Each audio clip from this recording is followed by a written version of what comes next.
Of course.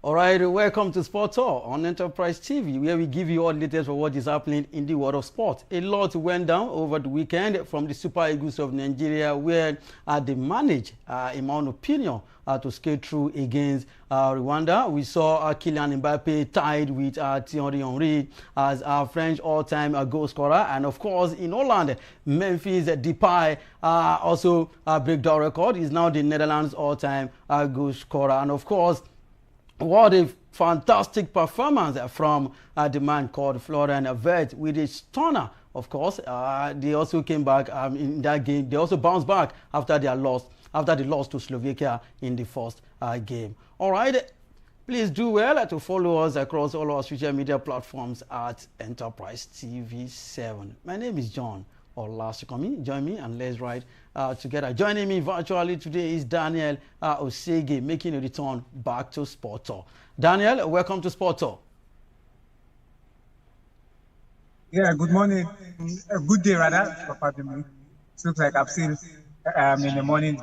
Beautiful weekend we had of sporting activity. Like you said, Memphis Depay.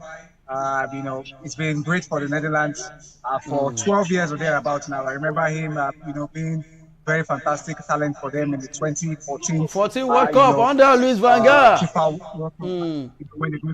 When they got picked up a bronze medal, defeating Brazil in the losers final. It was one of the brightest young stars of that competition back then. That ended a move to United in 2015. Good to see him that he's become a man after leaving, you know, at PSV, then going on to United, play for Barcelona, you know, you name it. And it's a very honorable thing to be, you know, the all-time club scorer for your national team. You understand? I think that's fantastic for him. You know, also good to see the Super Eagles back to winning ways. But my hope is still lost. All right, let's see how it goes. You know how we start. Charity begins at home. We definitely start with a local story. We'll be starting with the Super Eagles of Nigeria. It is no longer a news that the Super Eagles of Nigeria defeated Rwanda over the weekend, courtesy of that goal from the man called Tolu Arokodare. Of course, the Super Eagles arrived in Bloemfontein, South Africa on Sunday without star striker Victor James Osimhen, who has been ruled out of Tuesday's crucial 2026 World Cup qualifying match against the Bafana, you know, of South Africa. Daniel, let's talk about the Super Eagles of Nigeria. In that game against Rwanda, Victor James Osimhen got injured. Do you think we definitely miss Victor James Osimhen against South Africa on Tuesday night, September 2025? I mean, he's been Nigeria's talisman for the past, say, 5 years or thereabouts. You have to, you only can but wonder who can come good for Nigeria. But Tolu Arokodare answered that question last time out against Rwanda. I mean, it's not going to be a very easy one, I must tell you. Osimhen, in the last FIFA World Cup qualifying window, scored all 3 goals for Nigeria. He won 2-0 in the first game and played 1-0 draw in the next game. That's how crucial it can be. 3 in 3 for the Nigerian team. He was injured. Some of us were already panicking, but I mean, Tolu Arokodare proved that the reason why he could get, you know, those kind of the recent follow-ups have been getting consistent, right, and get that move from Belgium to the Premier League for Bantu Wanderers was all not like would I say PR stunt. It's because he has been doing the work and he deserves it. You understand? So I think it's a good one that we have someone like this. I mean, in time past, Victor Boniface will be, you know, the person to look up to, but he has never, given us joy in the colours of the Super League. You understand? So with Tolu taking up his chance this time around, you could see the excitement in the face of Victor when Tolu scored that goal. He was so happy that at least the deadlock would be broken without him. You understand? Let's hope that he keeps being happy in spite of the sad fact of his injury status, and the Super Eagles can still get victory against South Africa. It's going to be a difficult one, definitely. I mean, it's not the first time that we've been entangled in qualification for tournaments in recent years. And we've not had the better of them. Gone are the days where we could play South Africa and we wallop them. I still remember, fresh in my mind. In the 90s, early 2000. In 2004 at the Nations Cup, hosted by Tunisia, a 4-0 trouncing. A certain Osasio then we got announced himself to Nigerian fans that yes, I'm now a bona fide member of the Super Eagles. In that game, he scored a brace. JJ Okocha scored from the spot kick as well. Fresh in my mind. You understand? So it's just rather unfortunate that they've caught up with us, and I think it's not just a Nigerian thing now. I watched Netherlands play away to Luxembourg just yesterday. And the Netherlands were 2-0 up. We thought it was going to end as a comfortable victory. But at some point, Luxembourg pegged them back to 2-all. Yes, of course. Eventually get the victory. That's a team that maybe 10 years ago, the Netherlands would be defeated by 6, 7, 8, or 9 goals. Right? So it's just football. The top teams are beginning to slack. Look at Germany also last week. Yes, so it's just a matter of the lesser nations trying to play catch up.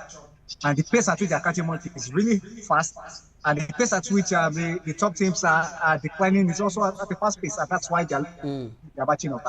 But Daniel, I would disagree with you on that part. In as much as the lesser team are trying to catch up, I still believe that all these big guns that you just mentioned are lacked world-class players. Now, for example, the Netherlands that we used to produce world-class, players in any tournament. Take a look at France 98, Korea, Japan 2000, Germany 2006. We see the likes of, Van Persie, Patrick Kluivert, Van Nistelrooy. Can you say that now in the Netherlands national team?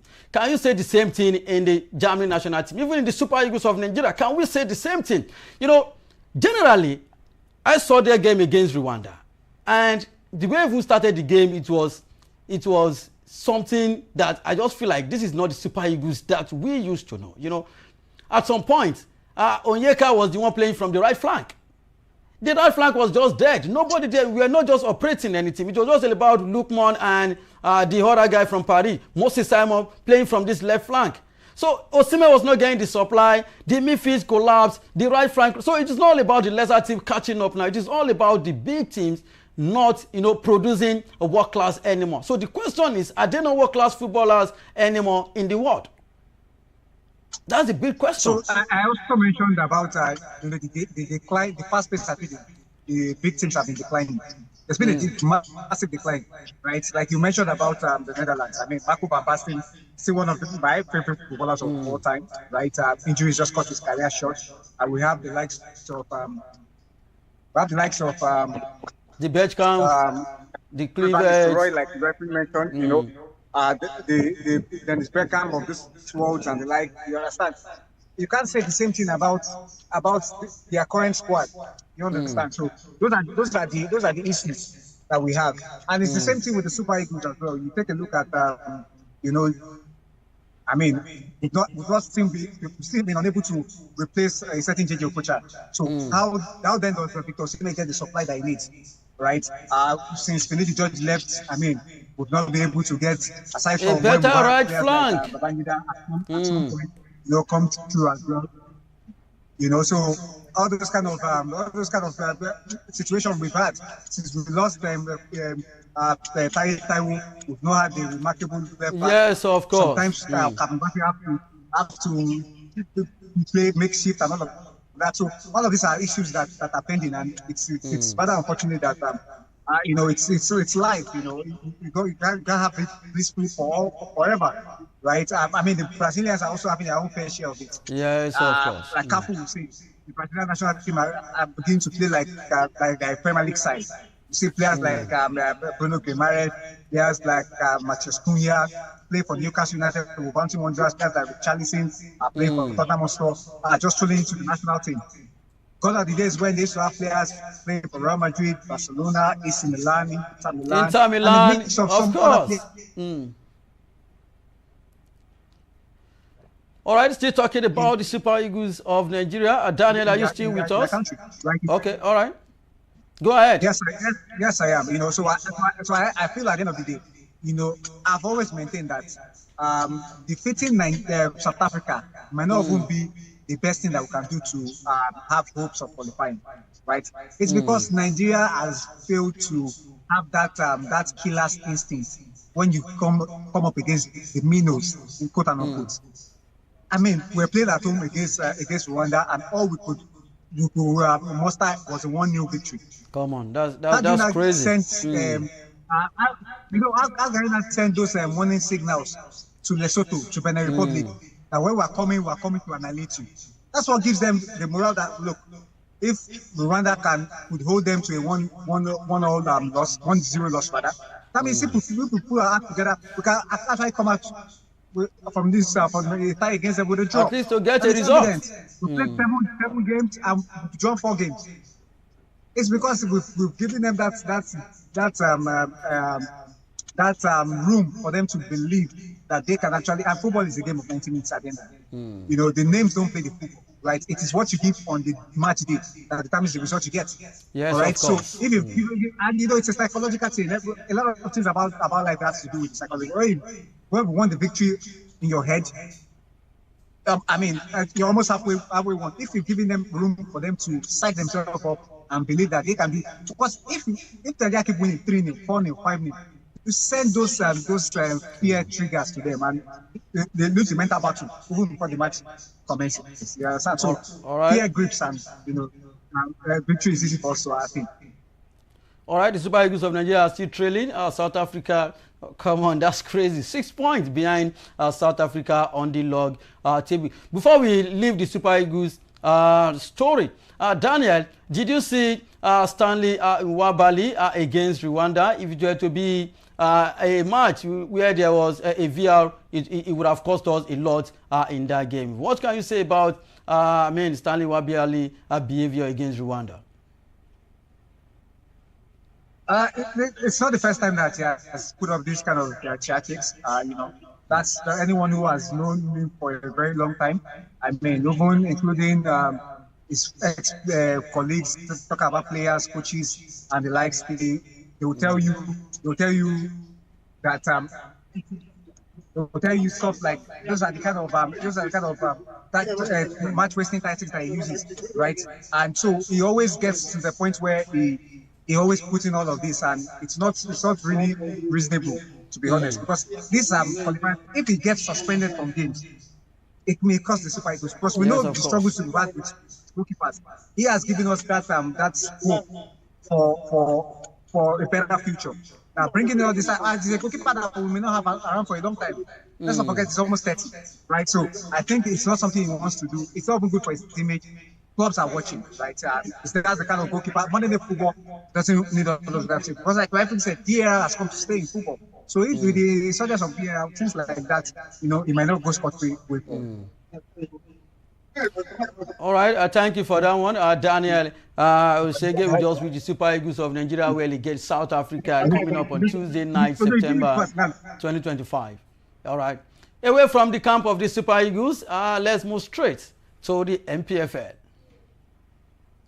Remo Stars finally gave their home supporters something to cheer about on Sunday as they grabbed a hard-fought 1-0 victory over Warri Wolves in Abeokuta to move to the top of the Nigeria Premier Football League. Daniel, is looking like Remo Stars are here to stay. They are looking like a team that can definitely, retain the MPFL after their captain left, Tochukwu left, a lot of players left. They brought in new players, but yet they are still the Remo Stars that we used to know for the past 5 years. Do you think? I don't want to believe that, because on our last show I said something about Remo Stars, and Victor said it is too early to talk about Remo Stars, but with what I saw, even from their first game until now, I still believe that they have what it takes to retain the league this season. I don't know if you have any contrary opinion with that one, Daniel. Fair on Remo Stars, it's been difficult for any team to successfully retain the MPFL in recent years. We've talked about this several times on the show, right?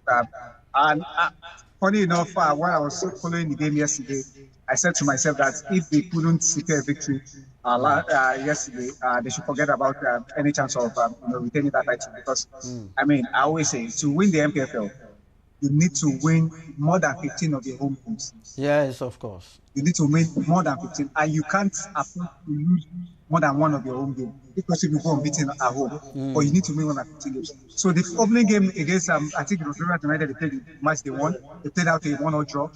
Match day 2, they won away from home, but they had to draw in match day 3, right? Sorry, they were on the verge of drawing, right? If they had secured that draw, I've told them to kiss it bye-bye. I have to understand that Warri Wolves is a massive team. You get a team who are a perennial, campaigner, right? Whether in the MPFL, right? And you have to look at the fact that they've started the season fantastically well.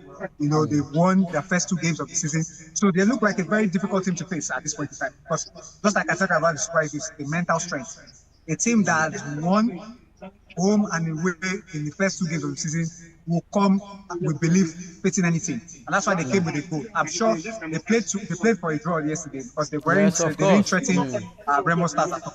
So going for that draw, they almost got it, but I mean that goal that came in 76 minutes was all but enough for Remo Stars to start the victory, and that's what champions do. Even on days where it's difficult, you must have that 1-goal victory, but don't be like Super Eagles going forward. So I feel it is high time we started using VR in the MPFL, because let's talk about Enyimba goal against Nasarawa United. What a clean goal, and the goal was ruled out for offside. Don't you think we need VR? Well, the thing is, you have to understand that it's difficult to get this calls right in the paper because there's no VR, right? And sometimes when we even try to use visuals, I was at Olympic Stadium in 2023 when the Super 8 was going on, the final between Sporting Lagos and Remo Stars, right? Okay. They got it all wrong because there was a lot of cameras in the stadium covering the game. They were televising the match on the big screen, and there was a goal that was wrongfully chalked off because everyone in the stadium could see the replay live on the stadium, and you could tell that it was wrongfully called off. There was almost a riot. You understand? And that's the challenge with not doing that to even implement VR. Over in Europe, where the VR is in use, the spectators in the stadium don't get to see what happens. All they get is a call. That's why when they show the big screen, you only see foul or no foul, offside or no offside, whatever.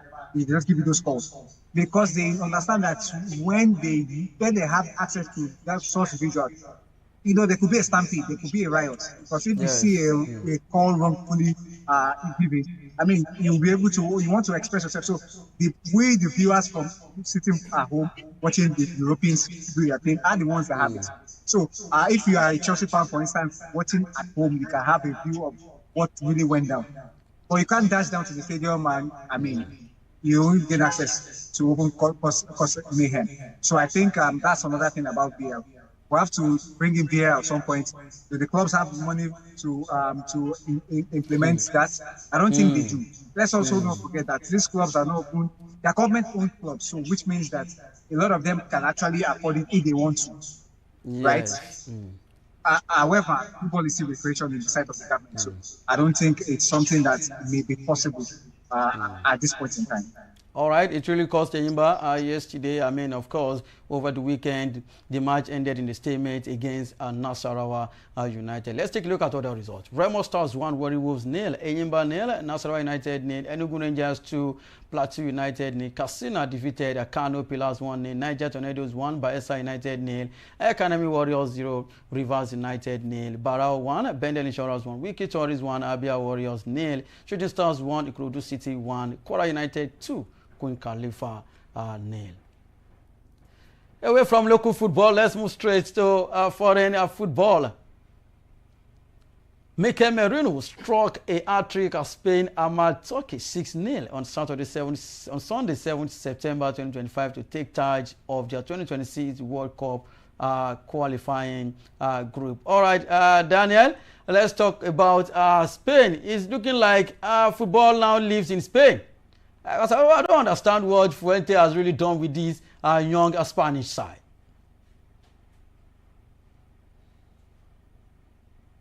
Hello, Daniel. Are you still with us? All right, it's looking like his Yes, I network. am. Okay. Spain have that tendency to show, they have a tendency to always show that they can, get it right and they can instill their dominance on matches. I mean, Mikel Merino is a man that over the course of last season, he proved that he has a eye for a goal, right? At a point where Kai Havertz was injured, Gabriel Jesus was injured, he became a makeshift number 9 for Arsenal. Doing a decent job. But and I mean, at the end of the day, on a day where a team will be on rampage, scoring 6 goals, who will be your best performer? Just number 6. I'm talking about Mikel Merino hitting the hat trick. A lot of other players deserve a lot of credit. Pedri was fantastic on the night. Being magical as always. Lamine Yamal didn't get on the scorer sheet, but 2 assists. Is no main feat as well. So I think it was a very commanding result for them. You look at the fact that a certain Akan Çalhanoğlu, the captain of the Turkish side, had to be taken off at I think 69 minutes or thereabout because it turned out to be a players that shouldn't play in games like that. Okay, so I think Spain did really well at that point in time. All right, away from that, let's go straight to other results. Armenia lost to Portugal, where Cristiano Ronaldo also got brace in that game. And of course, Felix also scored 2 goals. At 40, Cristiano Ronaldo is still banging in goals. Daniel, in 30 seconds, how can you describe Cristiano Ronaldo against Armenia?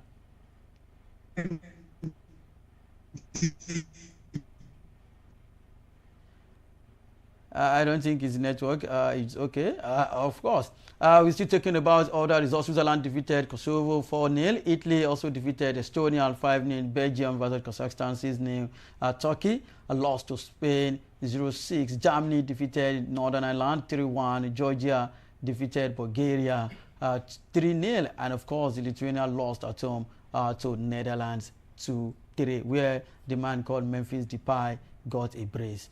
Daniel, are you still with us? Okay, we just move straight to today's fixtures. I beg your pardon, where Israel, we host Italy, Croatia versus Montenegro, Greece versus Denmark, Switzerland versus Slovenia, Kosovo versus Sweden, and of course, other results. Poland defeated Finland 3-1. Away from foreign football, let's move straight to other sports. In the world of tennis, Carlos Alcaraz beat Jannik Sinner in 4 sets on Sunday to win the US Open as loud boos mixed with a smattering of cheers and greeted President Donald Trump at the final, I beg your pardon, in New York.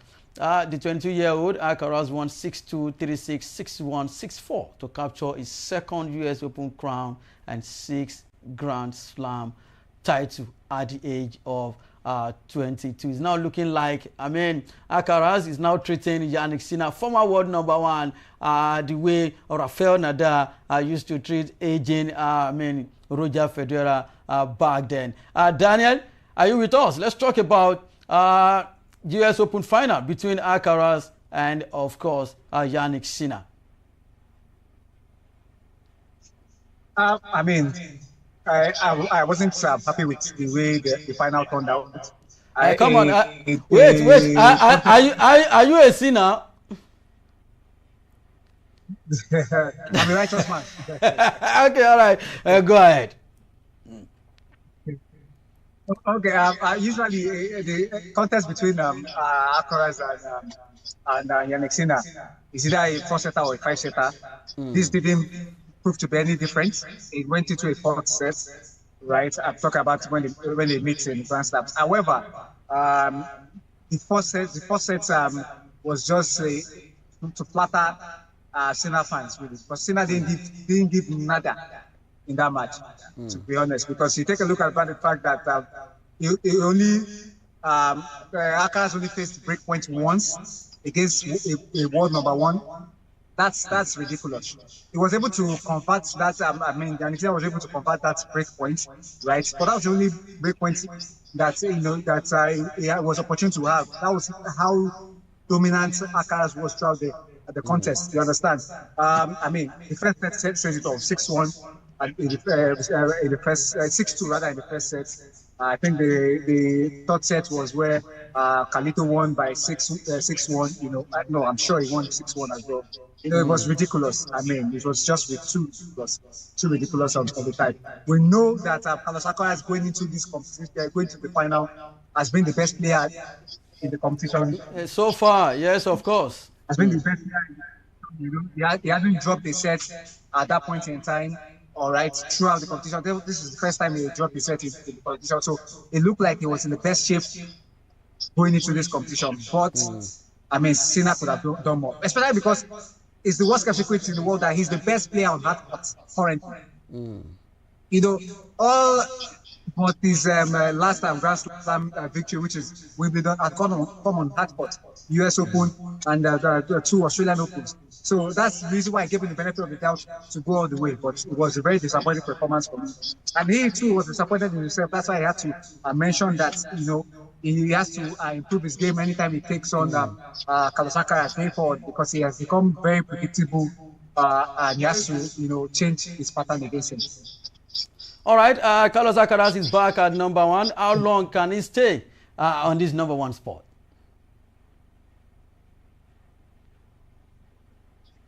I think he can be there for quite some time. Think about it. I mean, he's about 1,200 points or thereabouts more, you know, ahead of him at this point in time. So with the final Grand Slam of the year out of the way, you understand, and we're looking at the only major competition being the ATP finals, right? There's no way I can see. I don't think it's possible. Yannick Sinner, because he's a top. There's no way you find him playing in those other little competitions that are left for the year, aside from the ATP Tour finals itself. So Carlos Alcaraz will end up finishing the year as world #1 in my opinion. All right, let's see how it goes. Big congratulations to Carlos Alcaraz once again, the Carlito, that is his name. That is how much we can take on Sport on Enterprise TV7. Endeavor to subscribe and click the notification bell to get notified of all alerts. Follow us across our social media platforms at Enterprise TV7. Like, share, and engage on our content with our website at www.enterprisetvnews.com for all the news you can use, the inclusives, and the live updates. Daniel Ozegi has been great on the show today. Daniel. Many thanks. Feels good to be here as always. At this point in time, so sorry for you know, all the you know, glitches during the course of this show. You can see I'm at the jersey store trying to make some money aside from broadcasting. But always a pleasure to be here. All right. All right. My name remains John Olasukomi. See you next time.